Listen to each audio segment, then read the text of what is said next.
सत श्री अकाल जी। अज मैं एक ट्रैक बना रहा सीगा ते मैं सोचा भी एक वीडियो भी बनाने। बेसिकली जो असी कोई भी रेस च जाने तो ये असी नोटिस किया कि जोड़े ट्रैक ने या ऑबस्टैकल्स ने वो सिमिलर ही होंदियां ने, सिर्फ अगे पिछे कर देंदे ने, उन्हां दा जिहड़ा ढंग है रखण दा उहनूं बदल देंदे ने। अदरवाइज़ प्रैक्टिस करन नूं बंदा उहो जिहा ट्रैक घरे बना सकदा।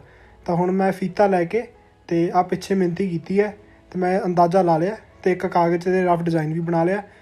IIT रोपड़ च साडी सब तो लेटेस्ट रेस आ रही है तो पिछे आप ट्रैक बनावांगे। ये मेजरिंग टेप यानी फीते नाल मिहनती मार चुके हैं तो आ सारा प्रोसैस मैं तुहानूं इस वीडियो च दिखाऊँगा। तो जे तुहानूं क्लीयर दिख रहा होवे तां इहो जिहा कोई ट्रैक बनाउण दी आपां कोशिश कर रहे हैं। लओ जी, समान इकट्ठा करके ले आए हैं। ये हैगियां ने बिजली दीयां तारां पाउण वालीआं पाइपां। जदों अपने घर बनदे ने कंधां दे विच जिहड़ियां वायरस पैंदियां ने फिटिंग वालीआं तां इलैक्ट्रिक वायरस ये पाइपां दे राहीं पाईआं जांदियां ने। मैनूं लग्गिआ भी ये बेस्ट ऑप्टीमल सल्यूशन है। हुण इन्हां नूं टोटिਆਂ 'ਚ कट्टांगे तो फिर थल्ले मोरीआं करके मार्किंग करके बनावांगे। Let's go. प्लान 'ਚ आ गई जी तब्दीली। ਪਹਿਲਾਂ मैं सोचा ਸੀਗਾ भी ਇੱਕੋ ट्रैक बनाउने आ, पर ਜਦੋਂ मैं आउटलाइन मार्क कर रहा ਸੀਗਾ ਤਾਂ ਉਦੋਂ ਮੈਨੂੰ ਲੱਗਿਆ ਵੀ 2 ट्रैक्स बना सकते हैं। एक ट्रैक जो कि एक्चुअल डिमेंशनस के हिसाब नाल होਊਗਾ ਜਿਹੜਾ IIT ਰੋਪੜ 'ਚ कंपीटिशन है ਉਹਦਾ, ਤੇ ਦੂਜਾ ਜਿਹੜਾ ਮੈਨੂੰ ਔਖਾ ਲੱਗੇ ਕਿ ਜਿੰਨਾ ਔਖਾ ਮੈਂ ਆਪਣੇ ਵੱਲੋਂ ਬਣਾ ਸਕਦਾ ਉਹ ਚੀਜ਼। ਜਿਹੜੇ ਵੀ ਕੰਪੀਟੀਸ਼ਨ ਹੁੰਦੇ ਨੇ ਉਹ ਟਰੈਕਸ ਆਪਣੇ ਮੈਂਸ਼ਨ ਕਰਦੇ ਨੇ, ਉਹਨਾਂ ਦਾ ਡਿਜ਼ਾਈਨ ਅਤੇ ਕਿੰਨੀ ਰਿੰਗ ਕੀ ਸਾਈਜ਼ ਹੋਊਗਾ ਤਾਂ ਉਹ ਸਾਰਾ ਦੱਸ ਦਿੰਦੇ ਨੇ ਵੀ ਤੁਸੀਂ ਜੇ ਪ੍ਰੈਕਟਿਸ ਕਰਨੀ ਹੈ ਤਾਂ ਘਰੇ ਕਰ ਲਓ।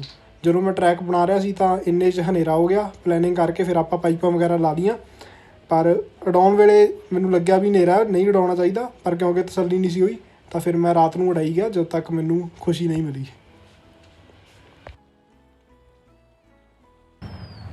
ਸੁੱਖ ਨਾਲ ਅਗਲਾ ਦਿਨ ਗਿਆ ਜੀ ਚੜ੍ਹ, ਅਤੇ ਜਿਹੜੀਆਂ ਮੈਨੂੰ ਕੱਲ੍ਹ ਕਮੀਆਂ ਲੱਗੀਆਂ ਸੀਗੀਆਂ ਅੱਜ ਮੈਂ ਉਹਨਾਂ ਨੂੰ ਦੁਬਾਰਾ ਤੋਂ ਇੱਕ ਵਾਰੀ ਰੀਚੈੱਕ ਕਰ ਰਿਹਾ। ਕੱਲ੍ਹ ਤਾਂ ਆਪਾਂ ਧਰਤੀ ਦੇ ਨੇੜੇ ਉਡਾ ਰਹੇ ਸੀਗੇ ਤਾਂ ਕਰਕੇ ਜ਼ਿਆਦਾ ਪੰਗੇ ਨਹੀਂ ਲੈ ਸਕਦੇ। ਹੁਣ ਮੈਂ ਡਰੋਨ ਨੂੰ ਹਵਾ 'ਚ ਉਡਾ ਰਿਹਾ ਉੱਚੀ ਹਾਈਟ 'ਤੇ, ਅਤੇ ਉੱਥੋਂ ਮੈਂ ਮਨੂਵਰ ਕਰਾ ਕੇ ਦੇਖ ਰਿਹਾ ਕਿ ਕਿੰਨੀ ਸੈਂਸਿਟੀਵਿਟੀ ਹੈ ਅਤੇ ਕਿੰਨਾ ਅਗਰੈਸ਼ਨ ਮੈਂ ਘੱਟ ਕਰਨਾ।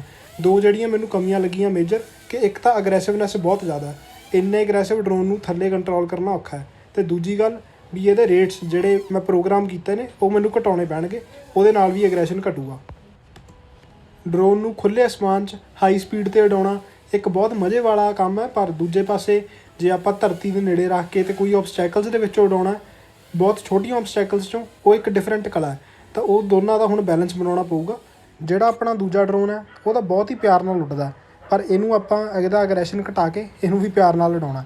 ਤਾਂ ਇਹਦਾ ਅਗਰੈਸ਼ਨ ਘਟਾਉਣ ਲਈ ਜਾਂ ਇਹਦਾ ਬਿਹੇਵੀਅਰ ਬਦਲਣ ਲਈ ਆਪਾਂ 2 ਕੰਮ ਕਰ ਸਕਦੇ ਹਾਂ। ਸਭ ਤੋਂ ਪਹਿਲਾ ਕੰਮ ਹੁੰਦਾ ਵੀ ਇਹਦੇ ਪੱਖੇ ਬਦਲ ਦਿਓ। ਤਾਂ ਜੇ ਆਪਾਂ ਇਹਦੇ ਪੱਖੇ ਬਦਲੀਏ, ਡਿਫਰੈਂਟ ਪੱਖੇ ਡਿਫਰੈਂਟ ਪ੍ਰੋਪਰਟੀਜ਼ ਨਾਲ ਆਉਂਦੇ ਨੇ ਅਤੇ ਉਹਦੇ ਨਾਲ ਵੀ ਫ਼ਰਕ ਪੈ ਜਾਂਦਾ।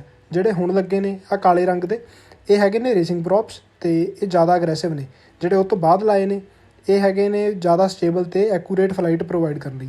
ਤਾਂ ਇਹਦੇ ਇੱਕ ਤਾਂ ਪੱਖੇ ਬਦਲਤੇ, ਦੂਜਾ ਕੰਮ ਆਪਾਂ ਕੀਤਾ ਵੀ ਇਹਦੀ ਪ੍ਰੋਗਰਾਮਿੰਗ 'ਚ ਛੇੜਛਾੜ ਕੀਤੀ।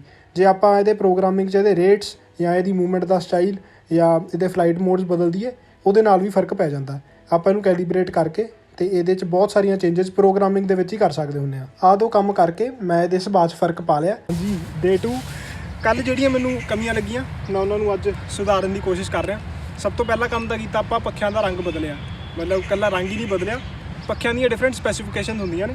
ਜਿਹੜੇ ਆਹ ਸੀਗੇ ਆਹ ਬਲੇਡਸ ਜਾਂ ਪ੍ਰੋਪੈਲਰਸ, ਤਾਂ ਇਹਨਾਂ ਦਾ ਜਿਹੜੀ ਇਹਨਾਂ ਦੀ ਪਿੱਚ ਸੀ ਉਹ ਸੀ 5, ਇਹਦੀ ਪਿੱਚ ਹੈਗੀ ਹੈ 3। ਹੁਣ ਪਿੱਚ ਹੁੰਦੀ ਕੀ ਹੈ? Pitch is basically the angle ਜਿੱਥੇ ਇਹ ਫਰ ਮੁੜਿਆ ਹੋਇਆ। ਜਿਵੇਂ ਇਹਦਾ ਹੁਣ ਪਿੱਚ 5 ਹੈ ਤਾਂ ਮਤਲਬ ਕਿ ਇਹਦਾ ਜਿਹੜਾ ਖੰਭ ਹੈ ਫਰ ਹੈ ਉਹ ਜ਼ਿਆਦਾ ਮੁੜਿਆ ਹੈ। ਇਹਦੀ ਪਿੱਚ 3 ਹੈ ਮਤਲਬ ਇਹ ਘੱਟ ਮੁੜਿਆ। ਤਾਂ ਜਿਹੜਾ ਘੱਟ ਮੁੜਿਆ ਉਹਦੇ ਨਾਲ ਆਪਾਂ ਇਹੋ ਜਿਹੇ ਟਰੈਕ 'ਚ ਜ਼ਿਆਦਾ ਸਟੇਬਲ ਫਲਾਈਟ ਲੈ ਸਕਦੇ ਹਾਂ। ਦੂਜੀ ਗੱਲ ਜਿਹੜੀ ਮੈਂ ਕੀਤੀ ਇਹਦੇ ਰੇਟਸ ਸੈੱਟ ਕੀਤੇ ਨੇ। ਮਤਲਬ ਪਹਿਲਾਂ ਜੇ ਸਿੰਪਲ ਸਮਝਾਉਣਾ ਹੋਏ ਤਾਂ ਇਹ ਹੁਣ 0% 'ਤੇ ਹੈ, ਥਰੋਟਲ ਹੈ। ਇਹਨੂੰ ਉੱਪਰ ਲੈ ਗਿਆ, ਇਹ 100% 'ਤੇ ਪਹੁੰਚ ਗਿਆ। ਪਰ ਇਹ ਆਪਣੀ ਮਰਜ਼ੀ ਹੁੰਦੀ ਹੈ, ਮਤਲਬ ਮੈਂ ਚਾਹੁੰਦਾ ਵੀ ਇਹ 30% ਤੱਕ ਹੀ ਰਹੇ, ਤਾਂ ਇੱਥੇ 0 ਹੈ। ਹੁਣ ਮੈਂ ਸੈੱਟ ਕੀਤਾ ਕਿ ਜਦੋਂ ਇਹਨੂੰ ਪੂਰਾ ਚੱਕਤਾ ਤਾਂ ਵੀ ਮੋਟਰਸ ਆਪਣੀ 30% ਸਪੀਡ 'ਤੇ ਘੁੰਮਣਗੀਆਂ, ਜੋ ਕਿ ਆਹ ਟਰੈਕ ਦੇ ਵਿੱਚ ਉੱਡਣ ਲਈ ਬਹੁਤ ਹੀ ਸਹੀ ਹੈ, ਮੈਨੂੰ ਐਂ ਲੱਗ ਰਿਹਾ।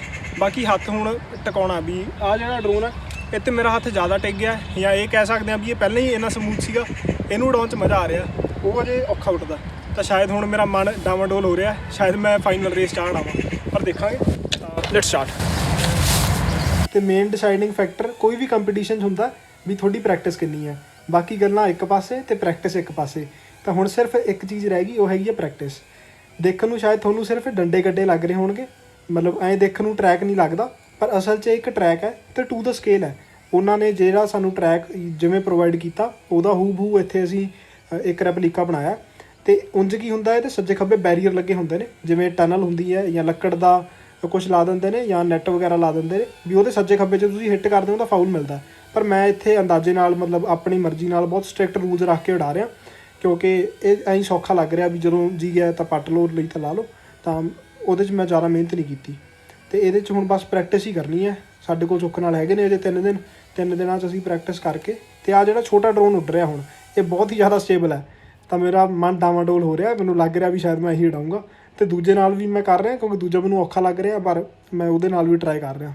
IIT ਰੋਪੜ ਦਾ ਸਾਡਾ ਜੋ ਵੀ ਸਫ਼ਰ ਹੋਊਗਾ ਮੈਂ ਉਹਦੀ ਵੀ ਇੱਕ ਵੀਡੀਓ ਬਣਾਊਂਗਾ, ਜਿੱਤ ਹਾਰ ਇੱਕ ਪਾਸੇ, ਪਰ ਜੋ ਵੀ ਅਸੀਂ ਉੱਥੇ ਨਜ਼ਾਰੇ ਲਵਾਂਗੇ ਉਹ ਵੀ ਵੀਡੀਓ ਡਾਕੂਮੈਂਟ ਕਰਕੇ ਮੈਂ YouTube 'ਤੇ ਪਾਊਂਗਾ। ਇੰਨਾ ਪਿਆਰ ਦੇਣ ਲਈ, ਸਪੋਰਟ ਦੇਣ ਲਈ ਬਹੁਤ ਬਹੁਤ ਧੰਨਵਾਦ। ਮੈਂ ਉਮੀਦ ਕਰਦਾ ਆਪਾਂ ਫਿਰ ਮਿਲਾਂਗੇ।